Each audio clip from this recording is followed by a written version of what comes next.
জয় জগৎ বন্ধু সুন্দর। এর আগের ভিডিওতে 5 পিচাসের কাহিনী শুনেছেন। তাহলে পিচাস কারা হয়?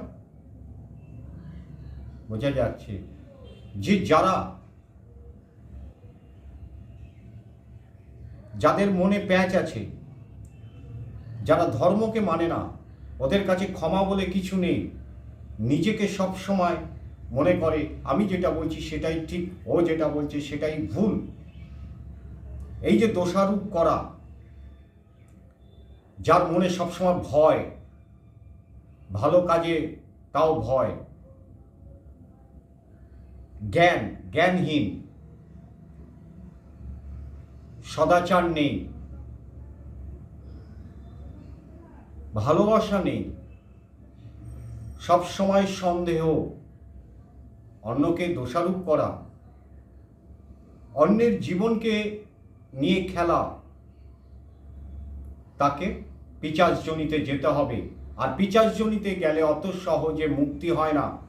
হয়তো মনে করছে পিশাচ কি, ভূত কি, তুমি দেখোনি তাই তুমি বিশ্বাস করছো না। যারা দেখেছে তারা বিশ্বাস করেছে। এটা জোর করে কাউকে বিশ্বাস করানো যায় না, যাবেও না। কিছু কর্মফল এখানে ভোগ করতে হবে দেহ থাকাকালীন। দেহ থাকার না থাকার পরে আরো বড় কিছু পুরস্কার তৈরি করে রাখা আছে, যা কঠিন থেকে কঠিন অসহ্য জ্বালা যন্ত্রণা।